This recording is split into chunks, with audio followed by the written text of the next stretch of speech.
അപ്പോൾ നമ്മളിന്ന് ലുലുവിൽ പോവുകയാണ് ഗൈസ്. ഈ ലുലുവിൽ പോണതിൽ ഒരു സ്റ്റോറി ഉണ്ട്, അത് ഞാൻ പയ്യെ പറഞ്ഞുതരാം. ഒരുത്തി പറ്റിച്ച കഥയുണ്ട് അതിൽ. പിന്നെ ഞാനും എൻ്റെ ഫ്രണ്ടും കൂടെ പോലെ ഞാൻ എല്ലാം മാച്ചാണ്. അനാറ മോഡെന്നാണ് ഗൈസ് എൻ്റെ ഡ്രസ്സ്. കേട്ടോ, ഇവിടെ മുത്തുമണികളൊക്കെ ഉണ്ട്, 2 സൈഡുണ്ട്. കേട്ടോ, ഇതാണ് എൻ്റെ കോസ്റ്റ്യൂം, ഇതാണ് എൻ്റെ ഷൂ. അതിന് മാച്ചിന് നീല ബാൻഡ് വെച്ചിട്ടുണ്ട്. പിന്നെ ക്രിഞ്ചസ് എന്നല്ലേ പറഞ്ഞത്, ക്രഞ്ചസ് എന്തോ ഒരു സാധനം.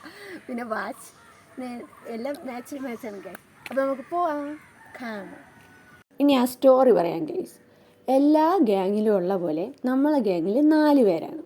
3 പേർക്ക് എല്ലായിടത്തും പോകാൻ സമ്മതമാണെങ്കിൽ ഒരാൾ നിന്ന് തടസ്സം പറയും. അങ്ങനെ ഇപ്രാവശ്യം നമ്മൾ പ്ലാൻ ചെയ്യുന്നു. അവൾ നാട്ടിൽ വരുന്നു, നമ്മൾ പോവാൻ വിളിക്കുന്നു.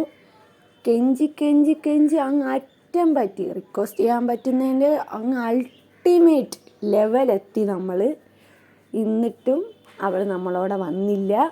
അത് നമുക്ക് ഭയങ്കര വിഷമമൊക്കെ ആയിരുന്നു. അപ്പോൾ നമ്മൾക്ക് തന്നെ തോന്നി, ഒരാളെ എന്തിനാണ് നമ്മൾ ഇത്രയും ഇതാക്കണത്, അവർക്ക് ഇഷ്ടമില്ലെങ്കിൽ കുഴപ്പമില്ല, വരണ്ട. അപ്പം ഇന്ന് നമ്മൾ 12:30 ആയപ്പോൾ പ്ലാൻ ചെയ്ത് 1 മണിയായപ്പോൾ സ്കൂട്ടി എടുത്ത് നമ്മൾ ലുലുവിലോട്ട് പോയി. നമുക്ക് നല്ല വിശപ്പുണ്ടായിരുന്നു. ആദ്യം തന്നെ ഫുഡ് കോർട്ടിൽ കയറി കുറച്ച് സാധനങ്ങളൊക്കെ വാങ്ങിച്ച് നമ്മൾ അവിടെ പോയിരുന്ന് കഴിച്ചതിന് ശേഷം നമ്മൾ സ്റ്റുഡിയോയിലൊക്കെ പോയി. സ്റ്റുഡിയോയിൽ നമ്മൾ നോക്കിയ സെലക്ഷൻ അനുസരിച്ച് ഇപ്രാവശ്യം ഒന്നും ഇല്ലായിരുന്നു. അങ്ങനേ നോക്കുമ്പോൾ ക്രിസ്മസ് ട്രീ, ഞാൻ വിചാരിച്ച് ചെറിയ എന്തോ ഇതായിട്ട് വെച്ചിരിക്കുകയാണെന്ന്. പക്ഷെ അത് മാറ്റിയിട്ടുണ്ടായിരുന്നില്ല. പോയപ്പോൾ തന്നെ നമ്മൾ അവിടേക്ക് നിന്ന് ഫോട്ടോസും കാര്യങ്ങളൊക്കെ എടുത്ത് പിന്നെ തിരിച്ച് വന്ന് നല്ല ഏലക്കയിട്ട ചായയിരുന്നു. ഭയങ്കര ചൂടും ഉണ്ടായിരുന്നു. ഗ്ലാസ് നിറച്ചൊഴിച്ച് വെച്ചേക്കണോണ്ട് കുടിക്കാൻ ഇച്ചിരി പാട് കേട്ടായിരുന്നു.